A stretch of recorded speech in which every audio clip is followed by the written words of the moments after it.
The ancient rhythm. How we discovered the clock within. In the quiet hours before dawn, when the world holds its breath between darkness and light, something remarkable happens inside your body. Deep within nearly every cell, ancient molecular machinery begins to stir, preparing for the day ahead. This is not magic, though for most of human history it might as well have been. This is your circadian rhythm, a biological timekeeper so fundamental to life that it exists in organisms separated by billions of years of evolution. From the microscopic cyanobacteria floating in primordial oceans to the human reading these words right now. The story of how we came to understand this internal clock is a journey that spans centuries, crossing continents and disciplines, weaving together the observations of naturalists, the precision of astronomers, the curiosity of botanists, and the rigor of modern molecular biology. It begins, as many great scientific stories do, with someone simply paying attention to the natural world. In 1729, a French astronomer named Jean-Jacques d'Autou de Mairan made an observation that would echo through the centuries. De Mairan was not studying sleep or biology at all. He was interested in the movements of plants, specifically the mimosa plant that sat on his windowsill. Like many people before him, he had noticed that this plant opened its leaves during the day and folded them closed at night, a behavior so common it barely seemed worth mentioning. But de Mairan asked a question that others had not. Was the plant responding to light itself, or did it possess some kind of internal sense of time? To answer this, he performed an experiment of elegant simplicity. He took his mimosa plant and placed it in complete darkness, shutting it away in a cupboard where no light could reach its leaves. Then he waited. What he discovered would challenge the assumption that plants were merely passive responders to their environment. Even in total darkness, with no light to guide it, the mimosa continued to open its leaves in the morning and close them at night. The plant was keeping time on its own. De Mairan had stumbled upon the first documented evidence of an endogenous circadian rhythm, a clock that ticked away inside a living organism independent of external cues. For over a century, this observation remained a curious footnote in botanical literature. The mechanisms behind it were completely unknown, and the idea that internal biological clocks might be universal across life seemed far-fetched. But the seed of an idea had been planted, one that would eventually grow into an entire field of scientific inquiry. The next major breakthrough came from an unexpected source, the careful observations of a Swiss scientist named Augustin Pirameau de Candolle in the early 1800s. De Candolle expanded on de Mairan's work with mimosa plants, but he added a crucial detail that revealed something profound about how these internal clocks operated. When he kept plants in constant light conditions, he noticed that their leaf movements continued rhythmically, but not on a precise 24-hour schedule. Instead, the plants ran on cycles that were close to, but not exactly, 24 hours. Sometimes the cycle was 22 hours, sometimes 23, sometimes 25. This deviation from the solar day was significant because it demonstrated two critical facts. First, that the rhythm was truly internal and not somehow detecting hidden environmental cues. And second, that while the clock was endogenous, it naturally ran on a period that was approximately, but not precisely, 1 day long. This observation gave rise to the term that would eventually define the field. The word circadian comes from the Latin circa, meaning around, and diem, meaning day. A circadian rhythm is one that runs on roughly a 24-hour cycle, and de Candolle had shown that without external time cues, these rhythms express their natural period, which hovers around but doesn't exactly match the rotation of the Earth. This internal period, running on its own time, is now known as the free running period, and its discovery was crucial to understanding that circadian rhythms were not simply responses to the environment, but were generated from within. As the 19th century progressed, observations of rhythmic behaviors in living things began to accumulate. Naturalists noted that flowers opened and closed at specific times of day, that bees visited flowers at predictable hours, that nocturnal animals became active at dusk with remarkable regularity. The question of whether humans too possessed such internal clocks remained largely unexplored. After all, humans lived in societies governed by clocks and schedules. We woke to alarms, ate at designated meal times, worked during the day, and slept at night because that was how civilization functioned. The first hints that human biology might be governed by circadian rhythms came from studying our body temperature. In the late 1800s, researchers discovered that human body temperature was not constant throughout the day, but followed a predictable pattern, rising during the day and falling at night, typically reaching its lowest point in the early morning hours, around 4 or 5 a.m. This variation amounted to about 1 degree Celsius, a subtle but measurable oscillation.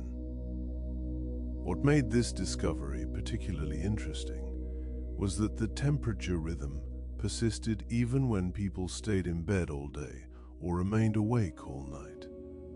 The rhythm wasn't simply a consequence of activity or rest.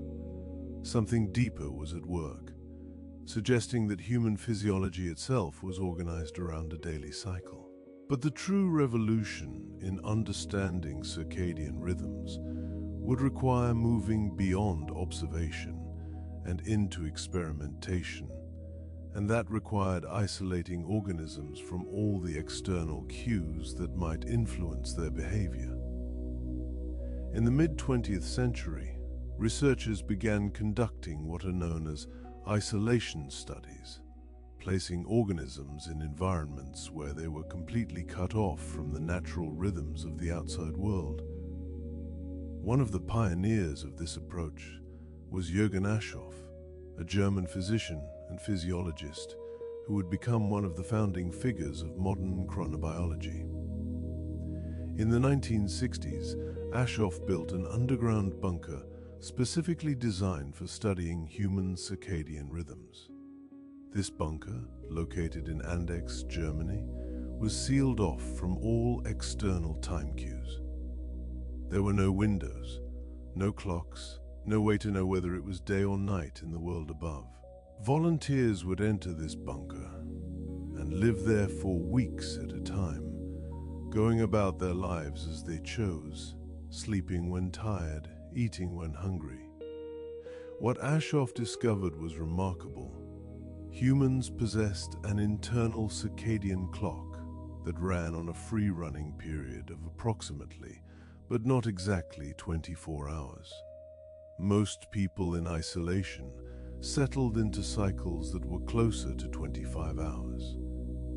This meant that without external time cues, humans naturally drift later and later each day, their internal clock running slightly slower than the rotation of the Earth.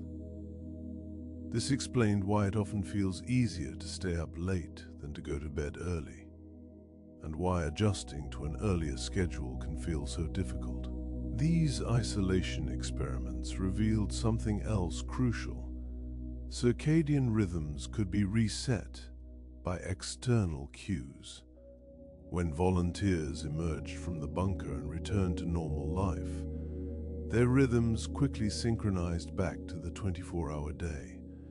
This process of synchronization is called entrainment, and the environmental signals that reset the clock are known as Zeitgebers, a German word meaning time givers. Light turned out to be the most powerful Zeitgeber of all, capable of shifting the internal clock forward or backward depending on when it was received. The search for the molecular basis of circadian rhythms began not with humans or even with mammals, but with one of science's most humble and productive servants, the fruit fly, Drosophila melanogaster. These tiny insects, barely visible as they hover around overripe bananas, would unlock secrets about time itself that applied across the entire animal kingdom, from flies to mice to humans.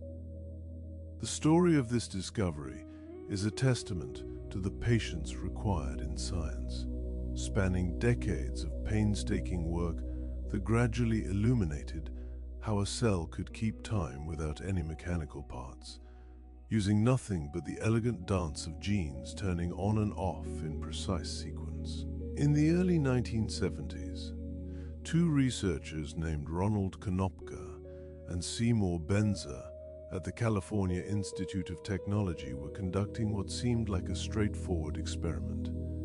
They were breeding fruit flies and exposing them to chemical mutagens, substances that randomly scrambled the fly's DNA, hoping to find mutations that affected behavior. What they were looking for specifically were flies whose circadian rhythms had been disrupted.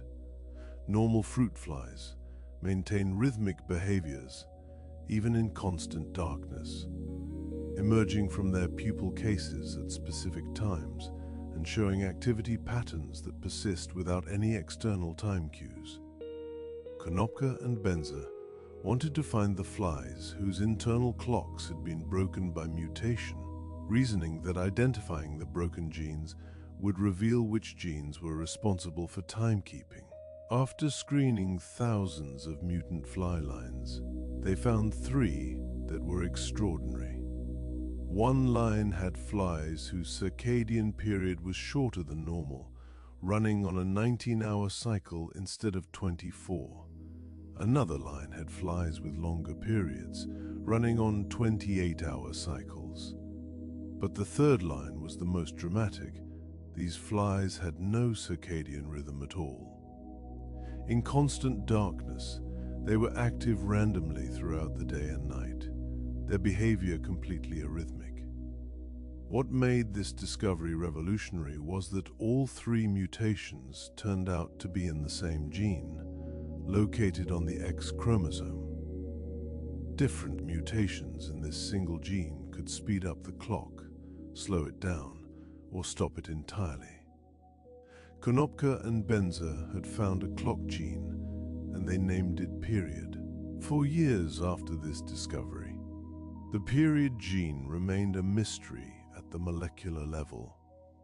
The technology to sequence genes and understand their protein products was still in its infancy. It would take more than a decade before scientists could clone the period gene and begin to understand its function. Work that was accomplished in 1980, 4 by 2 independent teams, one led by Michael Rosbash and Jeffrey Hall at Brandeis University, and another led by Michael Young at Rockefeller University. These three scientists would eventually share the 2017 Nobel Prize in Physiology or Medicine for their work unraveling the molecular clockwork. What they discovered was both elegant and surprising. The period gene produces a protein called PER, and this protein has a remarkable property. It can travel back into the cell's nucleus and shut down its own gene, stopping its own production. During the day, the period gene is active, and PER protein gradually accumulates in the cell. As PER levels rise throughout the day and into the evening, the protein eventually enters the nucleus and suppresses the period gene, turning off its own synthesis. With the gene shut down, no new PER protein is made, and the existing PER gradually degrades and disappears. Once PER levels fall low enough, the gene becomes active again, and the cycle repeats. This negative feedback loop, where the product of a gene inhibits its own production, creates an oscillation that takes roughly 24 hours to complete one full cycle. But the mechanism is even more intricate than a simple feedback loop. If it were just the period gene and PER protein, this cycle would complete in just a few hours, far too fast to be a circadian clock. What makes the oscillation take 24 hours is a series of time delays built into the system. The PER protein doesn't act alone. It must partner with another protein called TIM, produced by a gene called timeless, discovered by Young's laboratory in 1994. These two proteins accumulate during the day, but remain in the cytoplasm of the cell for many hours, prevented from entering the nucleus by various chemical modifications. Only late at night can the PER-TIM complex finally enter the nucleus and shut down their own genes. This delay between when the proteins are made and when they can perform their function is what stretches the feedback loop to approximately 24 hours. As researchers mapped out this molecular clockwork in increasing detail throughout the 1990s and 2000s, they found additional gears in the mechanism. There are actually two interlocking feedback loops that stabilize the clock. While PER and TIM are inhibiting their own production, other clock proteins called clock and cycle activate their production. These activator proteins turn on the period and timeless genes by binding to specific DNA sequences near them. But as PER and TIM accumulate, they interfere with clock and cycle, blocking these activators from doing their job. This double-loop architecture makes the clock more robust, able to maintain accurate time even when conditions vary. What made this discovery truly profound was the realization that these same clock genes exist in mammals, including humans.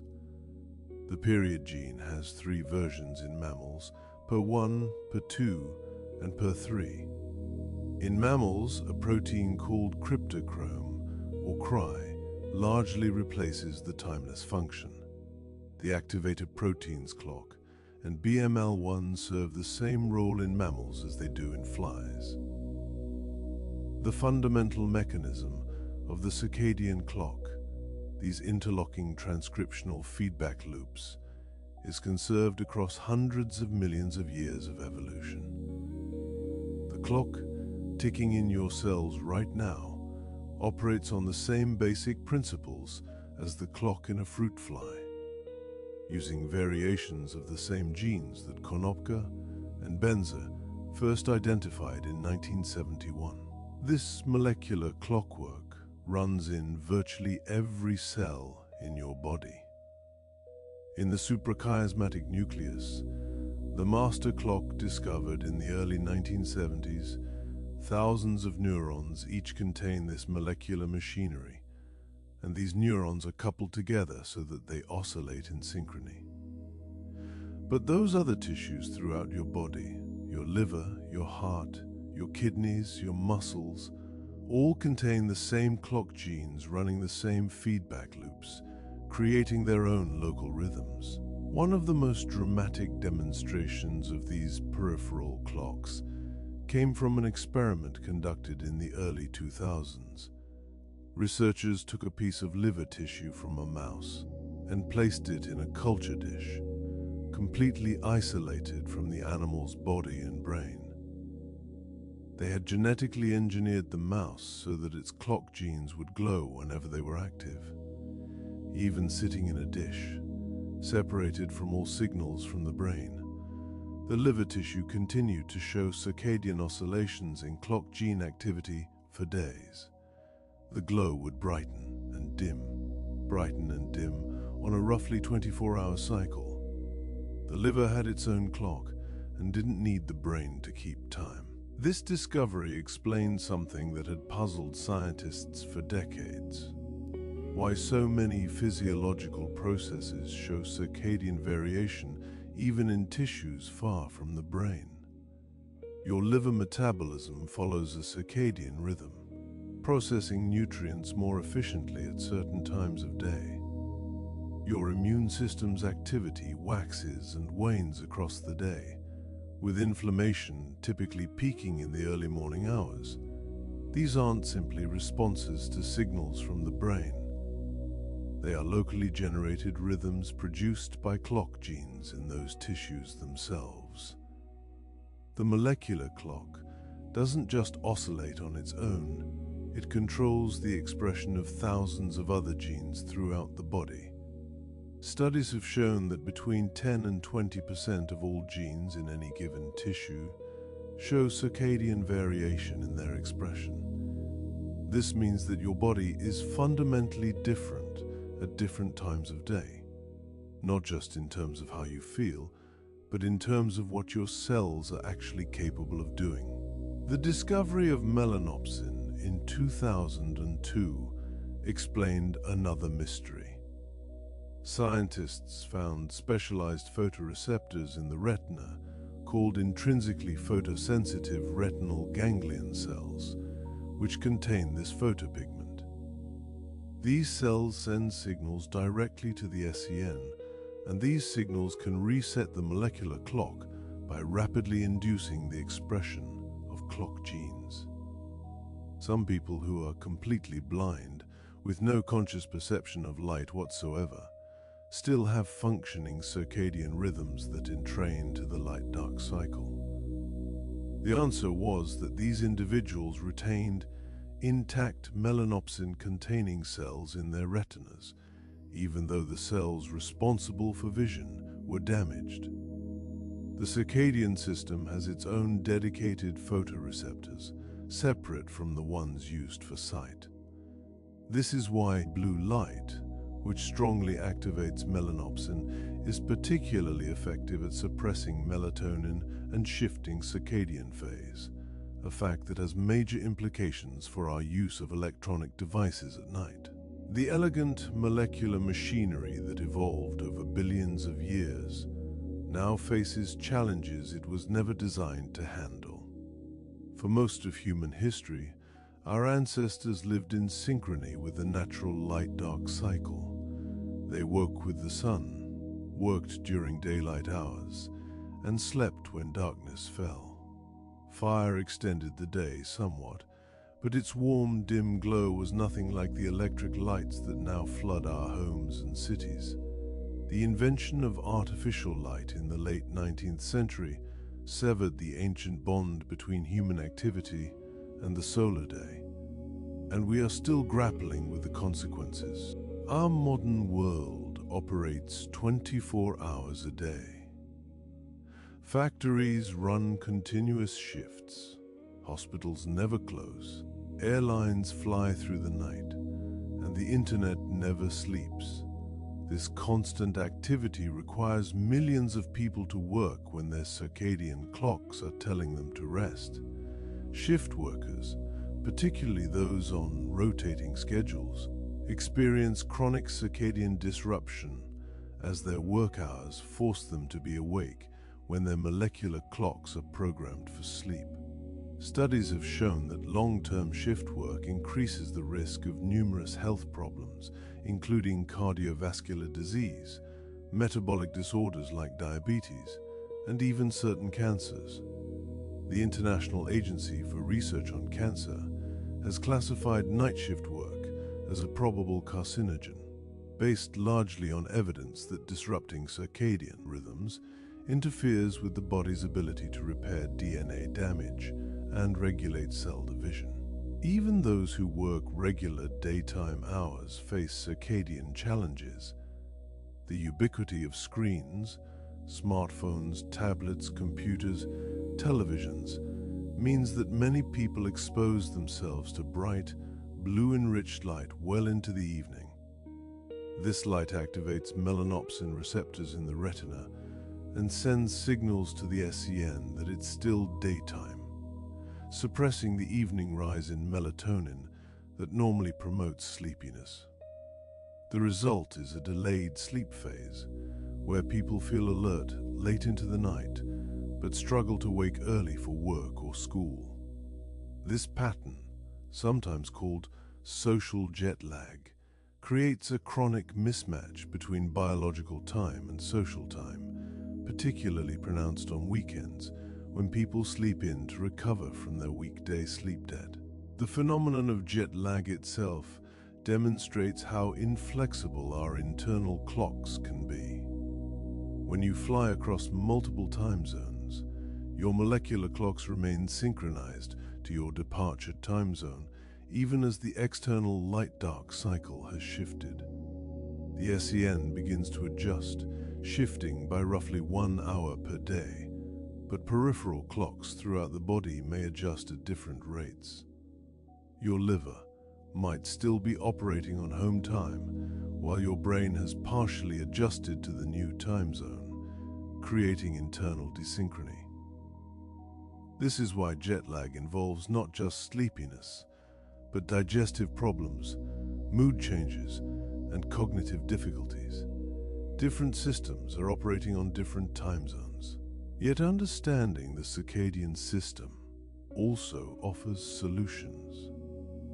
Light therapy, the strategic use of bright light exposure at specific times, can help shift circadian phase to treat disorders like delayed sleep phase syndrome, or to ease jet lag. Melatonin supplements, when taken at the right time, can help accelerate circadian adjustment. Even simple behavioral strategies, maintaining consistent sleep schedules, getting morning sunlight exposure, dimming lights in the evening, avoiding late-night eating, can help keep our modern lives more aligned with our ancient clocks. The story of circadian rhythms is ultimately a story about time itself, about how living things evolved to anticipate the predictable cycle of day and night and incorporate that rhythm into their very essence. From Damaran's mimosa plant in a dark cupboard to the glowing liver cells in a petri dish, from the discovery of clock genes in fruit, flies to the identification of melanopsin in human eyes, each discovery has revealed another layer of this fundamental biological process. We are creatures of rhythm, our bodies orchestrated by molecular clockwork that has been refined over billions of years.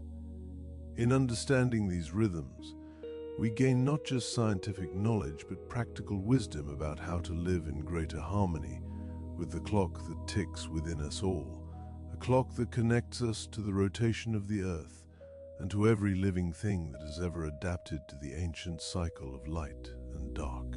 Each night, you travel through stages and cycles, through dreams and deep rest, through a carefully orchestrated process that has been refined over millions of years of evolution. You don't have to understand it all. You don't have to control it. You just have to let it happen. Your mind knows what to do. It has been doing this your entire life. It will guide you through the stages, give you the dreams you need, provide the rest that will restore you. All you have to do is close your eyes and let yourself drift. Rest now. Your body is ready. Your mind is ready. Everything that needed to happen today has happened. Tomorrow will take care of itself. For now, there is only this moment, This breath, this gentle descent into sleep, let yourself go.